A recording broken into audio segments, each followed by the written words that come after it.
A pleasant good afternoon to each and everyone, and welcome to episode 7 of Straight Talk with Wendy. And this afternoon, we have an amazing discussion ahead for each and every one of you. As you can see on the screen, it's Straight Talk with an amazing guest who I am about to introduce. For those of you all who aren't aware, tomorrow, Monday, the 11th of October, is International Day of the Girl Child. And as such, I saw it fitting to speak to no one other than the Honorable Ayanna Webster Roy. So allow me to read her bio for you before I introduce her to the platform. The Honorable Ayanna Webster Roy hails from the beautiful Isle of Tobago. Mrs. Webster Roy has a bachelor's in sociology with minors in human resources and psychology from the University of the West Indies, Trinidad, and recently completed her master's in institutional innovation and effectiveness at Arthur Lockjack Graduate School of Business.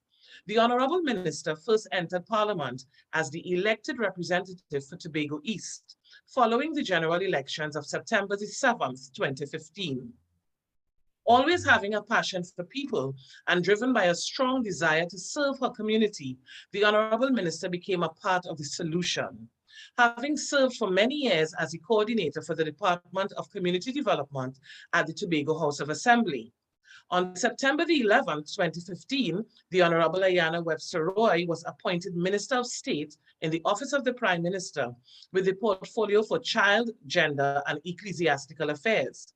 Following last year's elections, Mrs. Webster Roy retained her positions as MP for Tobago East, Minister in the Office of the Prime Minister responsible for Gender and Child Affairs, along with that of the National AIDS Coordinating Committee and Central Administrative Services Tobago.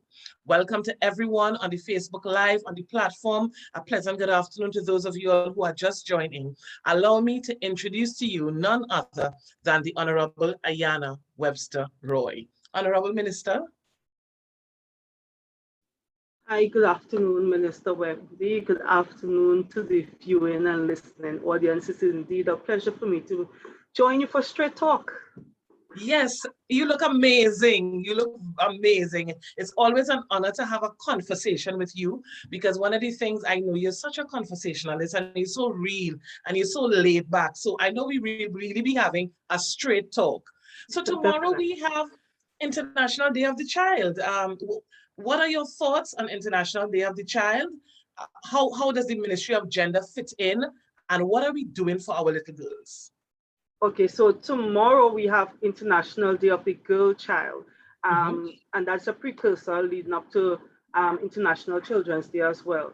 But for International Day of the Girl Child, this year's theme focuses on the digital world and getting that generation and those girls ready for this new digital world and how they can leverage the opportunities that are emerging in the digital economy. At the Office of the Prime Minister, Gender and Child Affairs, we have been very fortunate to have in the region and the Eastern Caribbean region at that, the first national child policy that was developed. And that was done with the kind support and the guidance and the technical expertise of those persons from UNICEF, as well as engaging the national public. And when I say engaging the national public, not only the adults in Trinidad and Tobago, but also our nation's children. If we are developing a policy that speaks to the way we would roll out initiatives, how we will guide the way the delivery of services should occur for children, then it was always important for us to include the voices of our nation's boys and girls. So we have our national child policy. We're in the process now of developing the rollout and implementation of the policy, creating that level of awareness to ensure we have full buy-in from all our citizens, including our children, including our girls. So in Trinidad and Tobago, we have been very fortunate. Despite the challenges that we may face, we live in a society where girls are recognized as equal partners in the development process. Even though the statistics may show that women and girls may lag behind, we are still fortunate where our girls have equal access to education, they have equal access to healthcare, they have equal access to opportunities. Even though the access may be at times challenged because of structural barriers. So for example, poverty may be a barrier for some, as well as their personal circumstances. So for example, a girl child living in a home where violence is prevalent and present, that girl child may struggle to fully benefit from the opportunities available. However, at the Office of the Prime Minister, Gender and Child Affairs, and I'm going to stop saying the Office of the Prime Minister and speak specifically to Gender and Child Affairs. At Gender and Child Affairs, we have been working collaboratively with stakeholders. We've been working with our international development partners, with civil society, with the faith-based organizations to raise awareness around those issues that are affecting or vulnerable, particularly our girls, to create awareness and to empower our citizenry, to create a society that ensures that our girls are resilient and are able to position themselves within this developing nation to capture all the opportunities that are presented to them and transfer those opportunities into things that could meaningfully impact on their lives and their development. So I'm excited. I'm excited that this year's theme for the International Day of the Girl Child focuses on the digital world and the digital economy and the digital society. Because in Trinidad and Tobago, we are also speaking about, this digital economy and moving towards a digital society and digitization, and looking to see how we can use that to position our nation, our economy as a forerunner in the Caribbean and also in the region. So Wendy, I'm looking forward to this discussion. I'm looking forward to celebrating with all our girls tomorrow. I'm also looking forward as we roll out our national child policy, as we create awareness around the issues affecting girls, affecting the vulnerable in our society. I'm excited to see the transformation that's going to happen in Trinidad and Tobago. You know me, I often speak about Trinidad and Tobago being destined for greatness. I strongly believe that. Agreed. And I'm looking forward to all of us as citizens working together meaningfully, putting aside our differences and focusing on what unites us, because what unites us is stronger and better than what divides us. And putting all our energies and our efforts together to help shape a better world for our girls and for all citizens. Honorable Minister, that is an awesome intro, and I knew you would have done it justice. One of the things I want, and we have questions coming in as well, so I want to ask you this. Our girls today are the women of tomorrow. Definitely. And they are looking to us to lead. They're looking to us for examples. They want to understand how we got through some things. So when I look at you as an individual, you're the Member of Parliament for Tobago East. You're leading the Gender and Child Affairs Division. You're leading the National AIDS Coordinating Committee. You're leading Central Administrative Services for Tobago. You are a mother. You are a wife. You just finished a master's. Empower, encourage the girls who are tuning in. How do you do it? First one is about believing in yourself. So to those girls out there, first and foremost, believe in yourself. Believe that regardless of what you may have faced in the past, regardless of the challenges that would come to you now, believe that you have the ability to overcome, and you have the ability to achieve, and you have the ability to win, and you have the ability to be a force to be reckoned with. So that's first and foremost. And when they have a very strong faith, I may not always speak about God, I may not always, wear my religion on my sleeve, but when I have a very, very strong faith. So at times when I would have felt despondent, I would have found solace and comfort in the word of God. And that is something I have to thank my parents for raising me to be grounded, not necessarily in religion, but in spirituality and developing that side of me. Another thing, Wendy, is having other powerful women around me to lend that support. I could thank you, Wendy. When I didn't think that I was able to face another round of schooling, you said, go for it. So it's about women supporting women and women encouraging other women to have a voice and to use their voice and the power of influence for good. And because I would have been influenced by so many powerful, dynamic women in Trinidad and in Tobago, my mother, my aunts, my sister, sisters who aren't blood sisters, but sisters because we have that connection. I could speak about my friend Chanel, who is now working in Germany. Chanel would have encountered her challenges, gone to university, studied, graduated, summa cum laude, then would have gone into a field that is dominated by men and excel, and is now still excelling in Germany. Wow. And using her experiences to motivate me, using the experiences of those women in politics that I could look at and, look at their challenges, look at their struggles, but most importantly, look at their triumphs and use that to motivate me and encourage me to get up and fight another day. So for those young girls who may be listening, you have the power and the ability to be, and just be, and celebrate you, regardless of how you may look, regardless of how you may speak. You are a unique being. You are special. You are the only you that is out there in this world. So walk in your uniqueness with a level of confidence. Whenever you feel down, adjust your crown and walk like a queen, because you adjust your crown. I love that. Yes, adjust your crown and walk like a queen, because you have the ability, regardless of what, to overcome. And if I could share a story. Sure. When I went to high school, I had my struggles, Wendy. I had my struggles in terms of learning.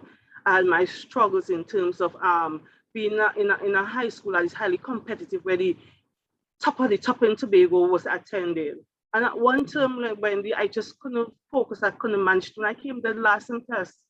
And that is a story that I'm not ashamed to tell, because when that happened, I remember I'm very close to my dad. I'm a daddy's girl, right? And my dad is a teacher. I remember when that happened, my father was so hurt. And as I said before, I'm a daddy's girl. More than wanting to do better for myself, I didn't want to see my daddy hurt in that way again. And I used that position to propel me to a level of greatness, where every time I challenged myself to do more and to do better. And I remember my dad would have contacted a former teacher of mine. She's now a doctor, and she's now actually leading the response to COVID in Tobago. That's Dr. Mitchell. So I would have been going to, then she was my miss. I used to, my primary school, my former miss. Then I used to be going to her home and, getting the support from Miss Mitchell, now Dr. Mitchell, from her sisters, her brothers, those persons around who became like a second family to help me to overcome my challenges and to be able to see education not only as a burden, but something I could truly enjoy and, to overcome it and to excel. And when the excelling doesn't necessarily mean that you getting A's or you're getting a degree or whatever, but excelling is when you're at a place where you're learning and you could understand and comprehend and reproduce, and you feel good doing it. And I'm sharing this story because we have some young girls who may be facing learning challenges. They may have been diagnosed with a learning disability, and they're wondering if they can. You can. Just find the things that would help you to adjust. And again, go back to what I said before, believe in yourself. Trust the process, trust in God, and go out and conquer the world. You can do it. Honorable Minister, two things. One of the first things that stood out for me, you have no idea how many people you've just saved from suicide. Really? You'll be amazed. A lot of young girls contemplate suicide when they feel like a failure. When they feel like they've disappointed their parents or their friends or their peers or whoever, and they feel as though, I didn't get it right and I don't know how to get it right, and this is the end, and they see it as the end, literally. And when they see it at the end, emotions step in, and after emotions, when you can't fix your emotions, you think about ending it all. So for you to demonstrate how you overcame failure is just really prophetic. Because we have a group online of someone who's mentoring little girls who have been suicidal, who have been victims. And this was just so timely that if you could come, I don't want to use the word last, but the lowest in the class at that point in time, and turn into an MP, a mother, a wife, an honorable minister, leading gender and child affairs, leading national AIDS code. You're just leading in every area of your life. They can do it too. Definitely. You just saved lives. And that's why I'm not afraid to share my story. Some people may laugh, but I'm not afraid to share my story. Nothing to laugh about. I often say by telling my story, by being real, I could connect with somebody who is in need of a timely message. Yes. So I have no shame in sharing my story. And as I would have said before, Wendy, once you have life, then you have the opportunity to try again. Yes. The process may be difficult, but once you have life, there is hope. I recently came across a story of a woman. She used to be a teacher. She retired and she just called to the bar. I think she's in her 70s, if I can't remember clearly. But when I read her story on Facebook, Wendy, I felt rejuvenated.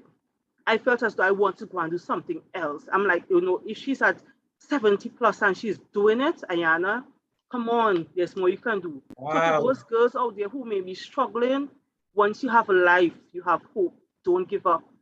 As I said, your excellence may not be manifested in a degree or in a first place, but it's in your ability, whatever you're doing, if you give it your best and you'll be able to then use what you're doing and impact lives, then you are winning. You are winning. So continue to go out and win. Awesome. And we say, your gifts is what make room for you. So I spoke to 175 girls at the Victim and Witness Support Unit just before the pandemic. And they felt as if there was nothing else to do with life because they weren't educated. And I started talking to them about their gifts and their talents and saying to them, your gifts is what make room for you. If you're a nail tech, be the best nail tech. Exactly. You're a hairdresser, be the best hairdresser. And they were like, but miss, a nail tech, I said, listen to me. You want to know how much my nail tech charges me to do my nails? That you are a budding entrepreneur. You can then start to teach people to do nails. You can make a business out of nails. No job is a disgrace as long as you're earning an honest day's living. And I really admire you. You said that you're a trailblazer. I've seen you over the years grow from community development to where you are now. And there couldn't be anybody more suited for the position that you're in because we look to you as one of the stakeholders, one of the people that lead our NGO. We look to you for guidance, and you are an amazing example. I needed to say this publicly to not just the girls for tomorrow, but for me as another woman. You empower me in so many different ways. It's not a one-way street. So as we're on the Gender and Child Affairs Division, one of the things I know, interestingly enough, Trinidad and Tobago is making a shift in terms of gravitating more to digital technology, all the rest of it. And so the theme is very timely. We have a lot of remote areas in Trinidad and Tobago. How are we getting the message across to the girls in those remote areas that some of them don't even have electricity, Honorable Minister, far more for internet? How are we reaching them? And this is so timely because we would have been, over the years, we'd have been using the social media, using television, using radio, trying to reach the population. Yes. But we recognize, all our times we won't get into every household. And we recently started a collaboration with TT Post, getting the messages out to homes via TT Post, and I'm excited because even the most rural community, the post will still get to you. Yes. I mean, long ago in days when you didn't have the internet, you didn't have, all the social media, people still get the information by mail, by post. Yes. So we have gone back to the good old days of reaching out to people through the post. And we've been sending out information through TT Post to get to children in particular, in terms of, the rights, information on how they can be protected from child abuse, information for parents that they could understand how to identify signs of child abuse. Yes. But most importantly, educating the public about what to do, who to contact, how to contact, and when to contact. Responsibility. Definitely. I often say in the parliament for us to overcome the issue of violence against gender-based violence against our women, our girls, sexual abuse, child abuse. We have to empower and educate the public, and we want each and everybody on board. Every person must be part of the process. And for that to happen, we must empower individuals. We must give them the information and the know-how so they can become the change agents and the champions that we want to be able to create the change in Trinidad and Tobago. So I'm happy to announce that we've just started this collaboration with TT Post, information has already started going out, so persons could look forward to that. Apart from what we're doing with TT Post, we've also continued or reached through the radio, because we understand and recognize that a lot of persons tune into the radio for the information. They may not have a TV, but they may have a wind-up radio. One of those radios that work in solar, and you wind it up and you get information. So we have been putting out a lot of information through our officers at Gender and Child Affairs. And I want at this point to really commend the team. It's a small team, a team of dedicated, passionate young professionals who are going out there leading the charge and helping to bring about, this development within our country, and to create this awareness around the rights of our children, and also encouraging our children to understand the responsibilities that accompany their rights. So I want to commend the team, and for them making their presence felt on the airwaves, providing information. Wendy, I want to mention the Children's Authority.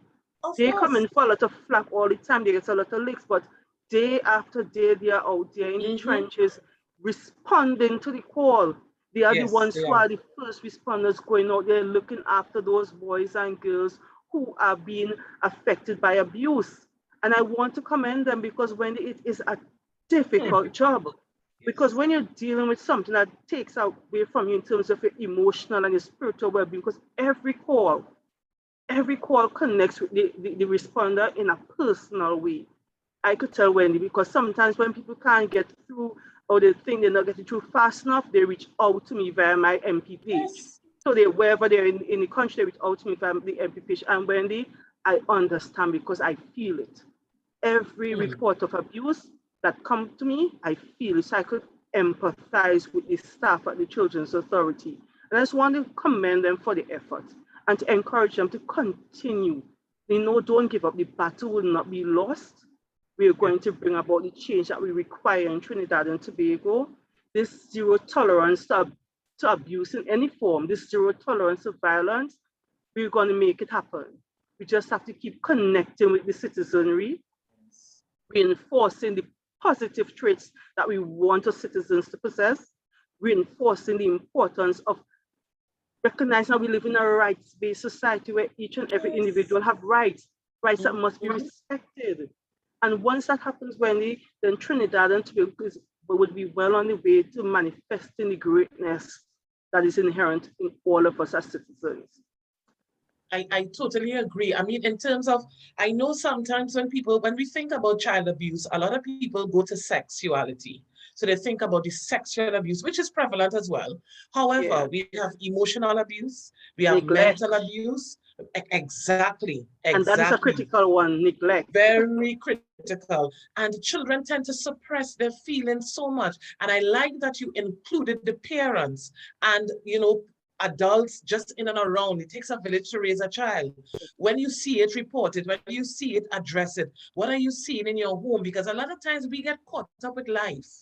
A lot of times mothers get caught up with life. Fathers get caught up with life, and you're busy doing something and you don't even realize a change in behavior in your child. So a child will come home who is normally bubbly, and that child just went straight to their room. Something happened. They see something, they heard something, or they may have been a victim of something. You have to now go and have this conversation with your child. Definitely. And back in the day, they used to say, you can't take everything from children. Children don't always speak the truth. No. You have to listen to your child. I really believe that sometimes we listen to react as opposed to listening to respond. There are some things, Honorable Minister, that children can't make up. Yeah.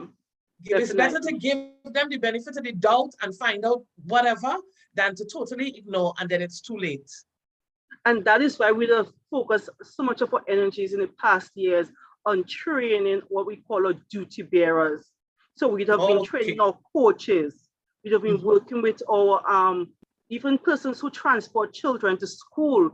We'd have been providing training for them, because those duty bearers, those persons who would be in constant contact with children, they have to understand how to identify the signs that something might be wrong. And then they must be able to then, know what to do, who to channel that child to for the correct type of intervention. And we are very fortunate, Wendy, that in Trinidad and Tobago, that sometimes when the government may not be able to readily make a service available, we have a very strong civil society. And I want to commend Childline, because Childline has been an awesome job, especially during this COVID pandemic, where they would have launched an app for children, where children could go on and, you know, find resources to help them to cope. Because I was doing some research today, preparing for debate. I was supposed to debate right? So I was preparing for the debate, and I came across a document from the United Nations, and it was talking about the COVID-19 pandemic, and they identified what they call a shadow pandemic, which is the domestic violence situation. But then they also went on to identify a silent pandemic, which is the mental health impact. And our children would have been struggling, but with the right interventions, the right resources, they have been able, the majority would have been able to cope. I know that through Childline, I know through the Ministry of Social Development and Family Services, even in Tobago, where I'm from, through the Division of Health, Wellness and Family Development, help in terms of counseling would have been made available to adults and children. Persons would have been able to call in, some persons would have been able to access counseling online. And that is such a benefit, Wendy, because at this point in time, we need all hands on deck. So I'm proud that we would have had the support of civil society in helping us to reach where we're supposed to be, reaching out to those in need, where we could not have had the resources to do it in time. Civil society would have assisted us. Even when if I should go on along the line of civil society, over the years, it would have been the NGOs providing the support for persons who need shelter to victims of domestic violence. Right. Government would have recently established its own state-run shelters. Wow. And even though we have those shelters operating, because the pandemic would have, as I said before, we have this shadow pandemic within the pandemic, which is an increase in domestic violence, not only in Trinidad and Tobago, but globally. There's a need for more support, We have been able, through our domestic violence hotline, which is run through an NGO body for us. The state provides the intervention and they run it. We have been able to train up more active listeners to respond to the calls. We have been able to utilize the resources of the NGO sector to be able to provide additional counseling and support for persons affected, even persons living with HIV. When we recognize that, you know, because persons would not have been able to work and would not have been able to get enough food support, through the NAC, we'd have been able to provide hampers, but also the NGO bodies work aligned to the National AIDS Coordinating Committee would have been able to provide additional support. So it's so important it is, Wendy, for any state to ensure that all sectors work in collaboration for the citizenry. That is so important. And that is what is coming if our girls are able to develop in the way they should. If we have all sectors, the private sector, the NGO sector, and the state working together to propel our girls so that they are able to fully benefit from all that is available and then go on to contribute towards a national development thrust. You mentioned so many things that you all are doing that the general public may not even be aware of, because I mean, I am in close proximity as I lead an NGO, but the general public, you know, a lot of people are saying, wow, they didn't know this, they didn't know that, but all the information, and the Ministry of Gender and Child Affairs Division has a very interactive Facebook social media presence every single day. No day gets missed. There's information there for, I'm telling you, I just click share. I'm just sharing left, right, and center. There's always something for everyone, and especially with our little girls. And one of the things I want to tap into before we get to wrapping up, time flies so quickly, before we get to wrapping up, in terms of our girls, what would you say to girls who they're in this position of abuse, but it's not sexual abuse, it's not mental abuse, it's emotional abuse? Because you touch on neglect. I want to expand on how do we treat with our little girls when it comes to things like neglect? Because two parents could be working. Some parents are coming home the same time, the child coming home, the child has to do homework on her own. Let's talk about how do we treat with neglect? What advice would we give to parents and even family members as it relates to neglect? Wendy, I must say, this pandemic would have presented a number of challenges for working parents. Persons would have had to go out to try to make that money. And unfortunately, with schools being closed, the nurseries and daycares not available, the reality is some children would have been left unattended. And some children, because parents might have been having their own emotional struggles because of the pressures brought on by the pandemic, would have felt as though they didn't have that emotional support and would have felt neglected. And that is where it goes back to Wendy, the village. And the village doesn't necessarily have to be a physical village, Wendy, but it could also be the virtual village. The aunties and the uncles and the cousins and the nenes and the godparents phoning in and checking up on children. The social media, for example, as I would have mentioned before, the child and having the app, the children, they're always on their phones and so on, using the app as a place where you could reach out to somebody to get support, to get counseling, to get guidance. When that virtual village and also the proverbial, the traditional village where persons could just check in. I want to encourage, children, if you're feeling as though that you feel neglected, you feel as though you're not having that emotional support at home, reach out to somebody that you can trust. Reach out to somebody that you can trust, somebody that you would be able to get the right guidance and support and comfort from. It could be one of your peers, could be your friend in your class, it could be your brother, it could be your cousin. Just reach out to somebody so that they could listen to you. First and foremost, you want to get your voice heard. Your voice counts, your voice matters, it is powerful. Reach out and communicate how you feel. And when you communicate how you feel, it is important for whoever you communicate it to. If it's something that is meant to be in confidence, to treat it in confidence. But if it's something that is dangerous to you, that person must be responsible and share that information. So when I say something in confidence, you might tell somebody a secret, but it may not be something that is detrimental to your physical or emotional well-being. Right. However, if you convey something that ultimately could lead to your harm, your demise, then a person has the duty to reach out to get the right intervention for you. And that's where the agencies such as the National Family Services and the Ministry of Social Development and Family Services will come in to provide counseling or support to the family. Okay. That is where the Division of Health, Wellness and Family Development will come in to provide support. That is where agencies, for example, Child Protection Unit would come in, the Children's Authority would come in. That is where agencies such as Childline would come in to provide that additional support. That is where the church, that is where the faith-based organization, that is where come right in. That is where the Imam, the Pundit, that's where those people come in to provide that additional support, Wendy. Yeah. It is critical that we understand that we have to do it together. Yep. We must all be part of the process.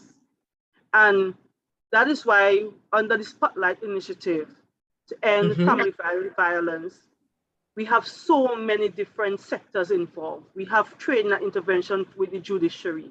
We have the police involved. We have activities geared towards the civil society organizations and the faith-based organizations. We have initiatives geared towards ministries and departments because we recognize we need an all-of-society approach towards ensuring the safety and well-being of our most vulnerable in Trinidad and Tobago. That is awesome. We have someone asking a question on the live. How does private sector get involved to offer assistance? Okay, so I'm excited. Very excited.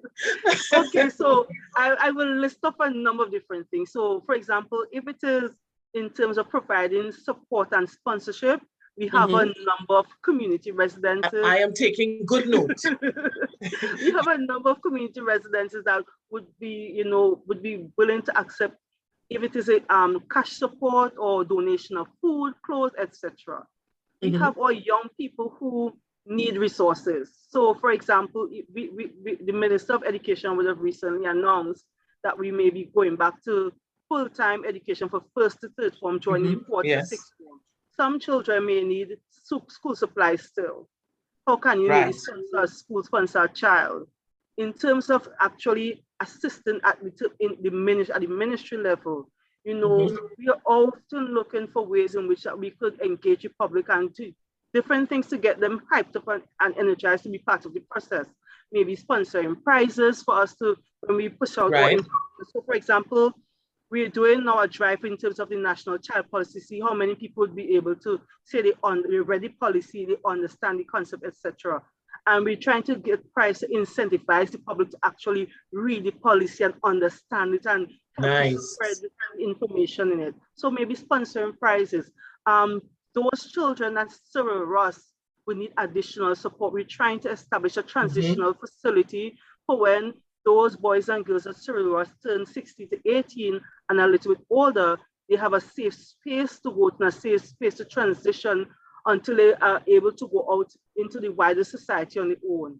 How about assisting us in terms of furnishing that place, providing resources, providing, if they have the capacity and the ability to, maybe volunteering as counselors if they're so trained and skilled, things like that. When there's often there's a lot people can do.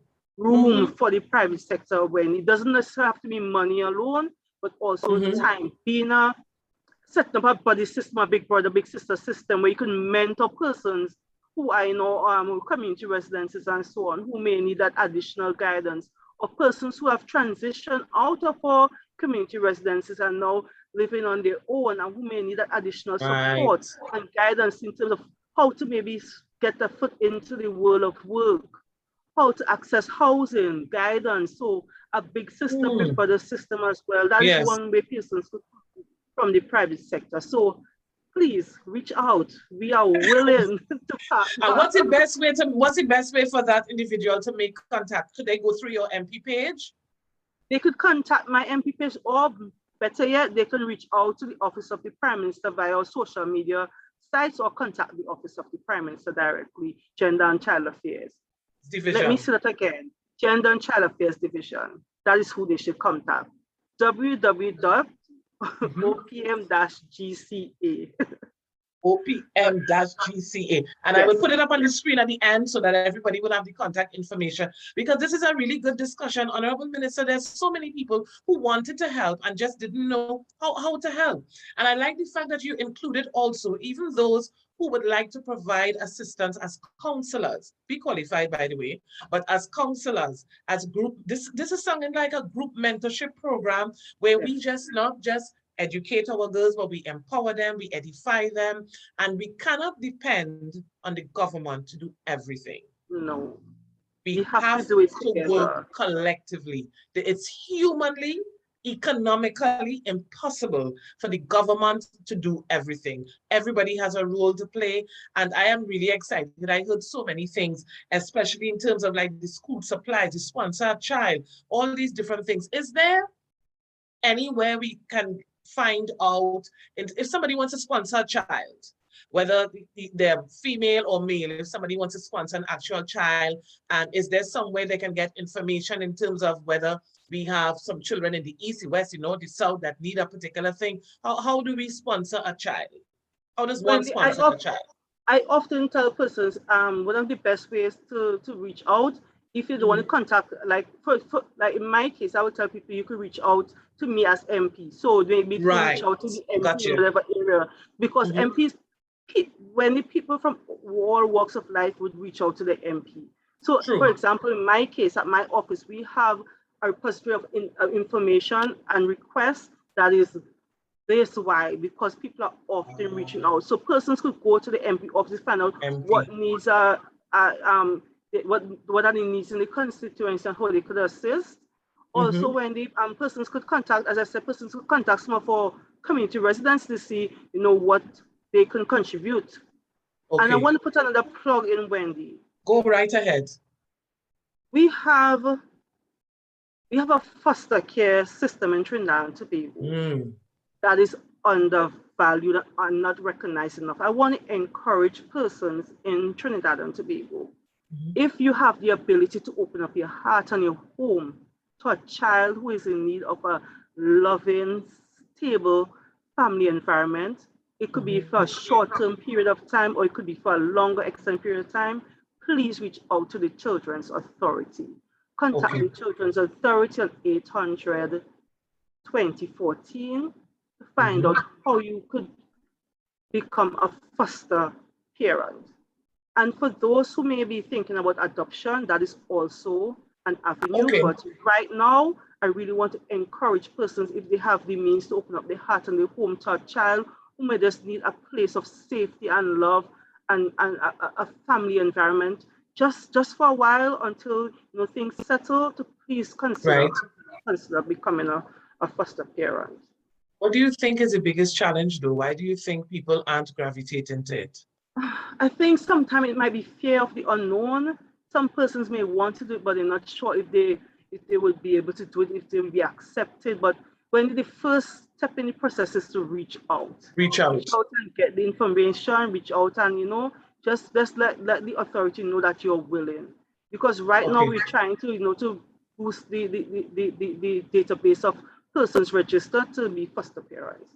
So and this is through the Children's Authority. You don't have to be married. You don't have to. You could be single. Each individual is assessed, and based on their own merit, they would qualify. It's not a matter you have to be Mr., Mrs., whatever. That's not what it is. The authority would assess the applicant and then make the necessary determination. That's interesting, though, because to me, when you think about foster care, you think that the person may want what they call a structured home, where they have a husband and a wife, a mother and a father. That's the perception you get of foster care. So that could be one of the reasons why. We have different types of families, Wendy. That's right. That's right. So I'm glad you went there. I'm glad you mentioned that. At the end of the day, I think the critical thing at the end of the day is if the applicant has the ability, the capacity, the willingness to love and care for a child in need as though that child is their own.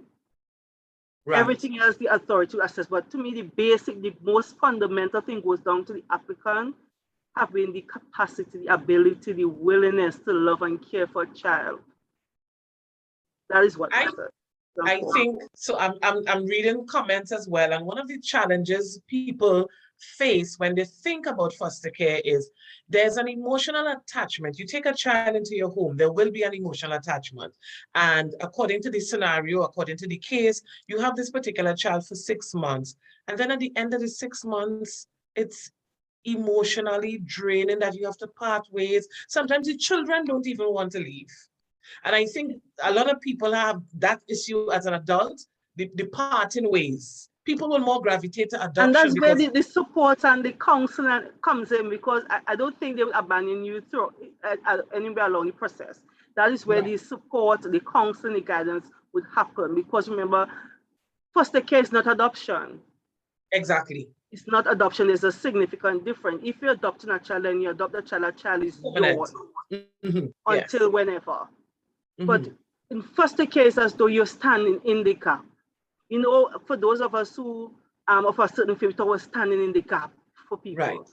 And foster is like you're standing in the gap, providing that refuge, that safety, that comfort, that support while this child goes through a certain process, and even while the child's biological family may be going through a process. Because sometimes at the end of the period, some children go back to their home because maybe the home might have needed certain types of intervention.